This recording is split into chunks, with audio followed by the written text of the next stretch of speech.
बनारस की आवाज news channel like subscribe share जरूर करें। डॉक्टर अनुराग टंडन नेत्र सर्जन ने आज प्रेस वार्ता में कहा कि कड़ाके की धूप में हमें काला चश्मा लगाना चाहिए, अपने आंखों की सुरक्षा करनी चाहिए। वही हमको अगर घर से हम बाहर निकलते हैं तो हमें टोपी लगाकर निकालना चाहिए। वही देश में बढ़ते पेट्रोल डीजल के दाम और प्रधानमंत्री के 1 साल तक सोना खरीदने वाले बयान पर समर्थन किया और कहा कि यह एक देशभक्त है और हर सरकार संवेदनशील मामलों पर ऐसे बयानात देती रहती है। ये कोई नया बयान नहीं है, ये देश हित के लिए है। हमें सोना नहीं खरीदना चाहिए और पेट्रोल डीजल के दाम और बढ़ेंगे।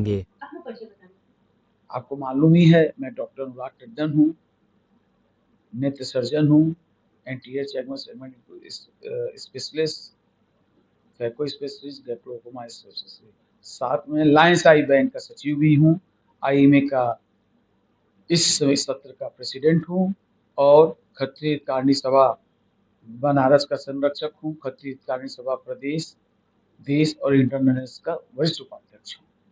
सर, बात की जाए तो हीट वेव का कहर इस समय जारी है। बढ़ते तापमान में आंखों पर काफी असर पड़ रहा है, कई समस्याएं आ रही हैं। क्या कहना चाहेंगे उनके लिए, इस समस्या से जो लोग जूझ रहे हैं उनके लिए? देखिए, गर्मी का सीजन फुड़िया फुंसी और आंख को परेशान करने का है। सभी हमारे सुनने वाले भाई तो कह दें, बहुत जरूरत हो तभी घर से निकलें, बच्चे हो, बूढ़े हो, जवान हो, निकलना तो पड़ेगा। तो बचाव ही सबसे बड़ा आपका कवच है। तो बचाव में क्या करना है? एक टोपी जो ऐसे थोड़ी सी आगे की तरफ निकली रहती है, कैप लगा के निकले। जो पैदल लोग चल रहे हैं, छाता लगाएं, सीधे धूप माथे पे न लगे, पानी पी के घर से निकलें और पानी में शिकंजी ही लें, क्योंकि हमको पसीना बहुत आता है, इलेक्ट्रोलाइट डिसबैलेंस होता है। रही आँख की बात, काला चश्मा जरूर लगाएं। और आप घर में, जिसके घर में फ्रिज नहीं है, तो जो ठंडा उसमें पानी रखते हैं भर के, उससे आंखों को 2-3 बार साफ करें। आंख को दिन में 2 बार किसी अच्छी कंपनी के साबुन से आंख भी धोएं और दिन में 2 बार नहाएं। सवेरे भी नहाएं, रात को सोते समय नहाएं। हम जितने स्वस्थ तरीके से रहेंगे तो हमारी आंख और शरीर भी सेफ रहेगा, फुड़िया फुंसी और आंख में खराबी नहीं होगी।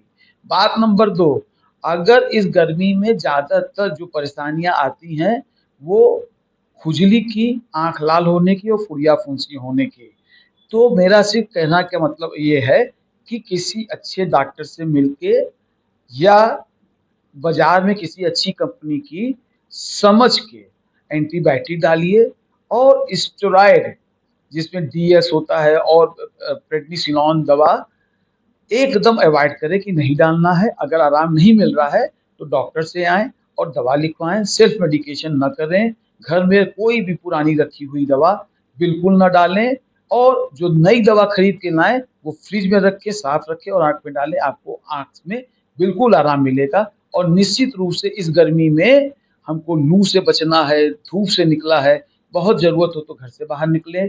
और आँख है तो जहान है, मेरा ये मानना है। इस गर्मी में आँख को बहुत तकलीफ होती है, तो आँखों का बचाव का एक ही तरीका है कि हम रोग को आने ना दें, हम सुरक्षा कवच बन के चलेंगे। जैसे मैं आपको इंटरव्यू काला चश्मा पहन के दे रहा हूँ, आप घर के बाहर जब भी निकलिए ये कुछ चीज़ें जो मैं बताऊँ उसको फॉलो कीजिए। बात की जाए तो सर, हम आपके आँख के जो लोग हैं उनसे हटकर कुछ बात करना चाहिए। देश में इस समय बढ़ती जा रही बेरोजगारी, बेरोजगारी के साथ साथ महंगाई, जिस तरह से पेट्रोल डीजल के दाम बढ़ रहे हैं उससे जनता काफी परेशान हो रही है और आमदनी कम हो रही है, महंगाई बढ़ती जा रही है। उसके लिए क्या संदेश देना चाहिए, क्या कहना चाहेंगे? देखिए, ऐसे तो मैं पॉलिटिशियन नहीं हूँ। आपने राजनीतिक सडनली एकाएक स्विच ऑन राजनीतिक पॉइंट पर कर दिया हूँ, लेकिन एक बुद्धिजीवी होने के कारण मैं ये बता रहा हूँ कि इस देश में रोजगार की कोई कमी नहीं। ये एक झूठा प्रचार है। आज मैं आपको बताता हूँ, आज आप एक प्लम्बर को बुलाइए, इलेक्ट्रिशियन को बुलाइए, किसी को बुलाइए, उसके इतने नखरे हैं। मेरा एक तो छोटा सा एसी खराब है, 3-4 बार फ़ोन किया, भैया आ जाओ बना दो, बहुत काम है। इस देश के अंदर कोई काम की कमी नहीं है। लोग काम ही नहीं करना चाहेंगे तो काम कहाँ से होगा। रही सरकारी नौकरी, तो देश में सरकारी नौकरी भी है, सरकारी नौकरी में लोग जी भी रहे हैं। इसके बाद इस देश में मल्टीनेशनल कंपनियां आई हैं। मल्टीनेशनल कंपनियों में लोग बच्चे हमारे बहुत बढ़िया पैसे में सालाना जॉब कर रहे हैं। हमारे देश में ऐसा कोई बेरोजगारी मुझे नहीं दिखती है। जहाँ काम है, जहाँ चाह है, वहाँ आप मेहनत नहीं करना चाहेंगे, काम नहीं करना चाहेंगे तो आप बेरोजगार रहेंगे। दूसरी चीज आपने फिर राजनीतिक बात की कि पेट्रोल हाँ, देखिए मैडम, बुद्धिजीवियों वाली बात कीजिए और नेता लोगों को मैं ये कहना चाहता हूँ, हमारे देश में विपक्ष का मतलब ये नहीं कि हर चीज का विरोध करना। एक सशक्त विपक्ष का मतलब, सशक्त विपक्ष वो होता है जो देशभक्त भी हो। आज हमारे सबको मालूम है कि पेट्रोलियम प्रोडक्ट हम उसका 10 जो हमारा कंजम्पशन है ऑल ओवर इंडिया में, उसका 10% प्रोडक्ट करते हैं, 90% हम खाड़ी देश पर निर्भर करते हैं। भारत नहीं, जो ईरान और इराक में झगड़ा चल रहा है और प्रति बैरल जो पेट्रोल और ये क्रूड ऑयल का 125 रुपए डॉलर के हिसाब है, दाम इतना बढ़ गया 80 रुपए से। आप बताइए, इतने दिन से भारत सरकार ने जो इतने दिन से पैसा नहीं बढ़ाया ना, भारत सरकार के पास जो अपने संसाधन है उसमें तो कोई दाम नहीं बढ़ा रहा। जहां से हमको सामान खरीदना है तो वहां ही सामान का रेट बढ़ गया है, तो इसमें कहां से लोगों को नाराजगी है? समझने वाले समझें, ये देशभक्ति की भावना है।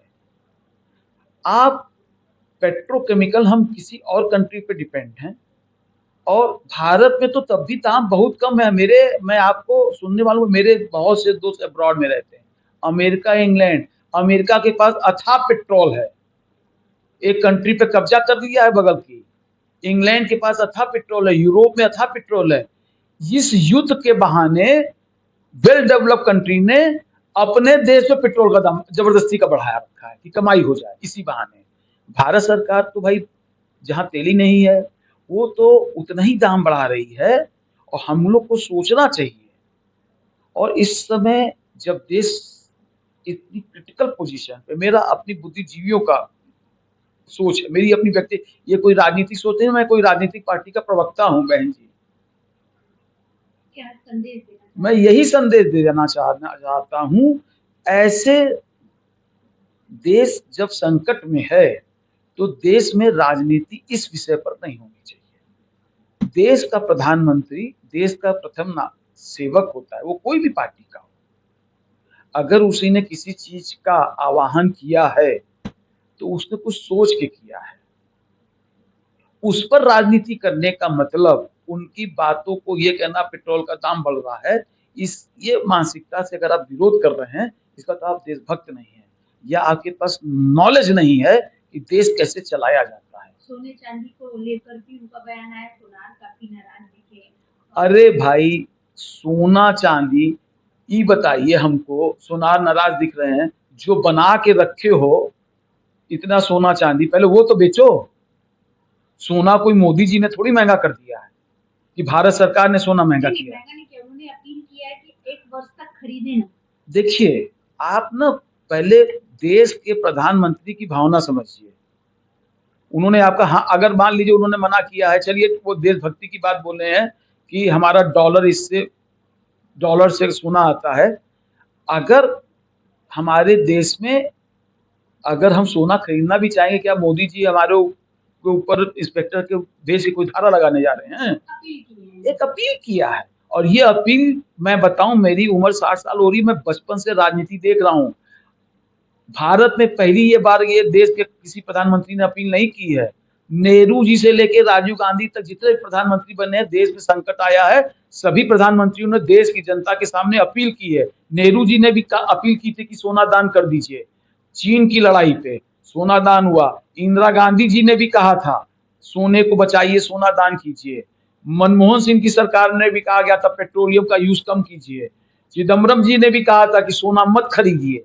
तो क्या ये लोगों ने कुछ सोच के न कहा था? सीधा संदेश क्या देना चाहते हैं? सीधा संदेश ये देना चाहते हैं कि देश इस समय विकट संकट में है। इस संकट के समय राजनीति नहीं, देश कैसे बचे, और अमेरिका और ईरान के युद्ध का जो मोदी जी कहते हैं और जो देश का हमारा नेता कहता है, मध्यस्थता की जरूरत है। पहले तो मध्यस्थ ही गलत आदमी कर रहा है, पाकिस्तान कर रहा है। सही आदमी बीच में मध्यस्थता कर रहा है।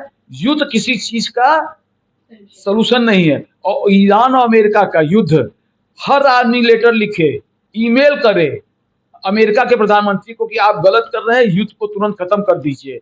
क्योंकि इसके चलते सिर्फ भारत नहीं, पूरा एशिया, यहां से लेकर हर जगह त्राहिमाम बची है।